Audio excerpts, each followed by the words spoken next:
হযরত আবু আইয়ুব, জাবির ও আনাস রাদিয়াল্লাহু তাআলা আনহুম হতে বর্ণিত।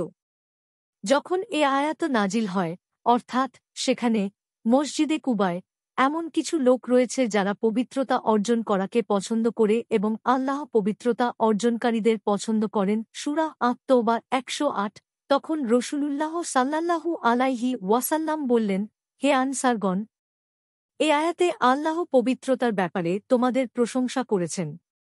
তোমাদের পবিত্রতা কি? তারা বললেন, আমরা নামাজের জন্য অজু করি, নাপাকি হতে পবিত্র হবার জন্য গোসল করি, পানি দিয়ে পবিত্রতা লাভ করে থাকি। তিনি সাল্লাল্লাহু আলাইহি ওয়াসাল্লাম বললেন, এটাই পবিত্রতা যার জন্য আল্লাহ তোমাদের প্রশংসা করেছেন।